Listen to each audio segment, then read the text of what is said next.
집 구하러 다닐 때 주변 다른 집보다 저렴한 집이 있기 마련입니다.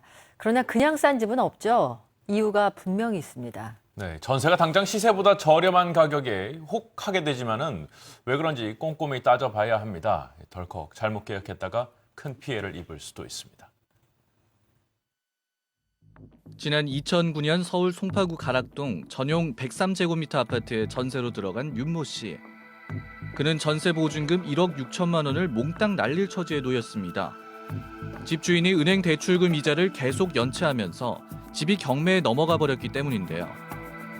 지난해 10월 감정가 5억 5천만 원의 경매로 나온 이 아파트는 한 번 유찰돼 지난해 12월 4억 5,510만 원에 팔렸지만 경매 비용 290만 원을 제외한 전액은 은행 등 금융권으로 들어가 윤 씨는 한 푼도 건지지 못했습니다. 이제 은행에서 대출을 받은 케이스예요.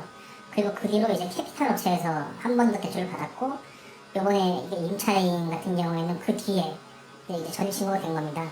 이런 경우에는 이제 권리 이제 순위에서 밀리기 때문에.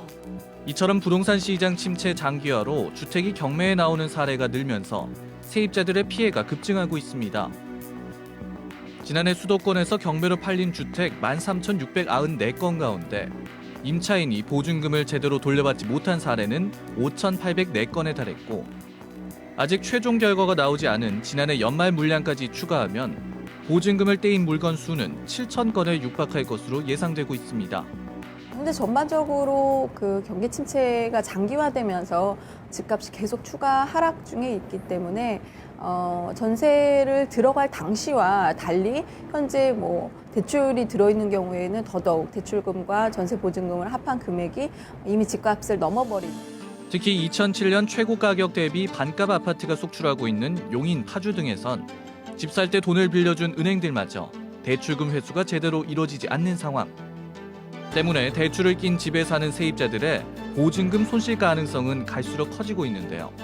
이전에 걸어둔 근저당 대출 담보들은 다 이전 시세에 대비 측정돼가지고 걸려 있는 건데, 지금 시점에 와가지고 그런 것들을 감안 안 하고 들어가려면 선택의 폭이 좁고 들어갈 수밖에 없는데, 울게 뭐 알면서도 들어가지만 이 집이 만약에 경매로 넘어가 버렸다, 그러면 돈 떼일 수밖에 없는 거예요. 전문가들은 전세 보증금을 지키기 위해서는 일단 은행 대출이 있는 집을 피하는 게 가장 좋지만, 어쩔 수 없이 들어가야 한다면 보증금 일부를 월세로 돌리는 이른바 반전세 계약이 대안이라고 말합니다.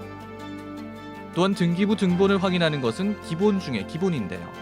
세입자는 임차를 얻기 전에 등기부 등본을 확인하셔서 주택 가액에서 선순위 대출금이라든지 본인의 전세 자금을 합쳐서 이 비용이 70%를 넘지 않는 것이 보증금 반환의 안정성을 높이는 방법이라고 생각이 됩니다.